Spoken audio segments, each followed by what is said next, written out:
Good morning students. आज हम करेंगे क्लास 9th की वर्कशीट नंबर 4 12 अप्रैल 2021 के लिए है। तो चलिए स्टार्ट करते हैं आज की एक और वर्कशीट, कोलाइडल विलयन। आज की वर्कशीट का टॉपिक रहेगा कोलाइडल विलयन। ज्ञान, दूध में पानी मिलाने पर कैसा मिश्रण बनता है। तो दीदी ने पूछा ज्ञान से कि ज्ञान, दूध में जब हम पानी मिला देते हैं तो वो मिश्रण कैसा बनता है। तो ज्ञान ने बताया, दीदी, दूध में पानी मिलाने पर एक विषमांगी मिश्रण बनता है जो केवल देखने में समंगी मिश्रण जैसा लगता है, क्योंकि इसके कणों का आकार वास्तविक विलयन के कणों से बड़ा होता है लेकिन निलंबन के कणों से छोटा होता है। इसीलिए ये कोलाइडल विलयन कहते हैं इसको।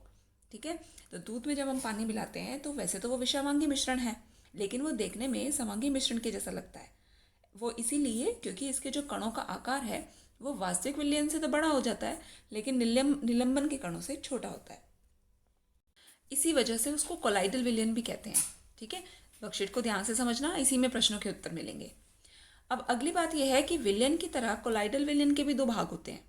विलयन की तरह कोलाइडल विलयन जो होता है उसके भी दो भाग होते हैं। जैसे कि विलयन में हमें पता था, हमने भी पिछली वर्कशीट में भी किया कि विलयन के दो भाग होते हैं। एक विलायक होता है और दूसरा विलय होता है। पहचान गए ना? बिल्कुल सही। तो इसी तरीके से बेटा, कोलाइडल विलयन के भी दो भाग हैं, परिक्षिप्त परावस्था और परिक्षेपण माध्यम। परिक्षिप्त परावस्था क्या है? जिसे मिलाया जाए, और परिक्षेपण माध्यम क्या है? जिसमें मिलाया जाए। यानी कि अगर हम दूध और पानी के मिश्रण में दूध और जो पानी का मिश्रण है उसमें दूध में जो प्रोटीन और वसा के कण होते हैं वो परिक्षिप्त परावस्था होते हैं, और पानी में पानी जो है वो परिक्षेपण माध्यम कहलाता है। ठीक है, तो ये पानी यहाँ पे डायग्राम में दिखाया गया है कि पानी जो है वो इसमें परिक्षेपण माध्यम होगा क्योंकि इसके अंदर मिलाया जाएगा, और दूध के अंदर जो प्रोटीन और वसा के कण हैं उनको हम परिक्षिप्त परावस्था कहेंगे। ठीक, चलिए अब कोलाइडल विलयन के गुण क्या क्या होते हैं ये भी देख लेते हैं। तो सबसे पहली बात तो कि कोलाइडल विलयन जो होता है वो एक विषमांगी होता है। विषमांगी और स्थायी मिश्रण होता है। इसके कणों को केवल आंखों से नहीं देखा जा सकता, हम इसके कणों को आंखों से नहीं देख सकते, लेकिन ये कण आसानी से प्रकाश की किरण को फैला देते हैं जिससे मिश्रण में उसका मार्ग साफ दिखाई देता है। और इसी प्रभाव को हम क्या कहते हैं? ये टिंडल प्रभाव कहलाता है।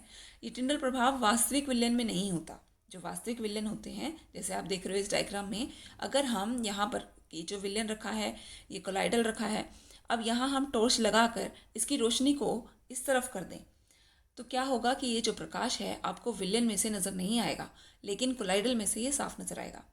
तो कोलाइडल में टिंडल प्रभाव हो जाता है लेकिन विलयन में ऐसा नहीं नज़र आता। तो टिंडल प्रभाव जो होता है वो वास्तविक विलयन में नहीं होता है। और एक और बात है कि इसके कणों को छानन विधि से अलग नहीं कर सकते। कोलाइडल के जो कण हैं उनको छानने की विधि से हम अलग अलग नहीं कर सकते। अब देखिए एक और इम्पॉर्टेंट बात है, और इससे प्रश्न बहुत आते हैं, ज़रूर आपको एक प्रश्न देखने को मिलेगा। कोलाइडल विलयन के कुछ उदाहरण भी बताने हैं। अब कोलाइडल विलयन में परिक्षिप्त प्रावस्था और परिक्षेपण माध्यम के अनुसार इसके कुछ प्रकार बनते हैं, और फिर यहाँ उदाहरण दिए गए हैं। अगर परिक्षिप्त प्रावस्था द्रव है और माध्यम जो है वो गैस है तो उसको एरोसोल कहते हैं। अगर ठोस है, परिक्षिप्त प्रावस्था और परिक्षेपण माध्यम यानी कि गैस में ठोस को घोला गया है, तब क्या होगा? तब भी एरोसोल होगा।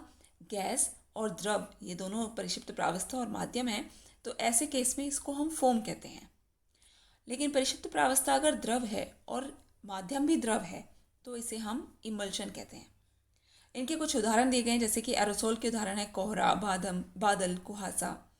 एरोसोल में एक और आता है जब ठोस में गैस हो, ठोस जो है वो प्रावस्था हो और माध्यम गैस हो, उस टाइम पे जो एरोसोल बनता है उसके धुआं स्वचालित वाहन का निधार यानी कि एग्जॉस्ट। शेविंग क्रीम फोम का उदाहरण हो गया, और इमल्शन के उदाहरण में दूध, फेस क्रीम आते हैं। ऐसे कुछ और एग्जाम्पल्स भी आपके एनसीईआरटी में दिए गए हैं। चलिए प्रश्नों को कर लेते हैं। प्रश्न 1 कहता है, हम कोलाइडल विलयन व वास्तविक विलयन में कैसे अंतर बता सकते हैं? इसको सचित्र स्पष्ट करना है। वास्तविक विलयन की बात करें तो ये समांगी मिश्रण होता है, और कोलाइडल विलयन विषमांगी विलयन होता है। ये टिंडल प्रभाव को नहीं दर्शाता है वास्तविक विलयन, और कोलाइडल विलयन क्या करता है? टिंडल प्रभाव को दर्शाता है। उदाहरण में लिखेंगे चीनी व पानी का घोल, और कोलाइडल विलयन का उदाहरण है दूध व पानी का घोल। इसमें एक चित्र भी बताना था। तो कणों के आकार को हम दिखा सकते हैं कि इसके कणों का आकार बहुत ज़्यादा छोटा होता है, यानी कि 1 नैनोमीटर से भी कम होता है। लेकिन यहाँ पर कणों का आकार जो है वो कैसा होता है, ये 1 से 100 नैनोमीटर तक होता है, यानी कि कणों का आकार बड़ा होता है। इसके अलावा आप चित्र में ये वाला चित्र भी बना सकते हैं जिसमें टिंडल प्रभाव को शो करा गया है कि विलयन जो है वो टिंडल प्रभाव को नहीं शो करता, लेकिन कोलाइडल विलयन कर देता है। अगला प्रश्न देखिए, निम्न कोलाइडल विलयन की प्रक्षेपण माध्यम और प्रेषित प्रावस्था लिखना है, धुआं, कोहरा और बादल। तो आप लिख सकते हैं यहाँ से कि जो धुआं है, धुआं में प्रावस्था और माध्यम क्या है, ठोस और गैस, और कोहरा में द्रव और गैस हैं, और बादल में भी द्रव और गैस हैं। अगला प्रश्न देखिए, कोलाइडल विलयन समांगी प्रतीत होता है लेकिन वह विषमांगी होता है, इसको स्पष्ट करना है। तो क्वेश्चन नंबर 3 का आंसर देखिए, आप यहाँ से फर्स्ट पैराग्राफ से लिखेंगे कि दूध में पानी मिलाने पर एक विषमांगी मिश्रण बनता है जो केवल देखने में समांगी लगता है। इसे आप यहाँ तक लिख सकते हैं। ठीक है बच्चों, ये क्वेश्चन नंबर 3 का आंसर है। क्वेश्चन 4 कहता है कि निम्न में से कोलाइडल विलयन छांटने हैं। तो साबुन और पानी क्या है, ये एक साबुन और पानी, और इस एग्जाम्पल में यहाँ पर कोहरा और ये दोनों क्या हैं बेटा, ये कोलाइडल हैं। लेकिन अगर नमक और पानी के बारे में बताओगे तो नमक और पानी का जो घोल होता है उसे हम विलयन कहते हैं। तो ये एक विलयन है, और रेत और पानी का जो घोल है बच्चों, ये निलंबन है। आप इस प्रकार से इसको कॉपी में लिख सकते हैं। तो ये थे आपकी वर्कशीट, मिलते हैं नेक्स्ट वर्कशीट में। Thank you.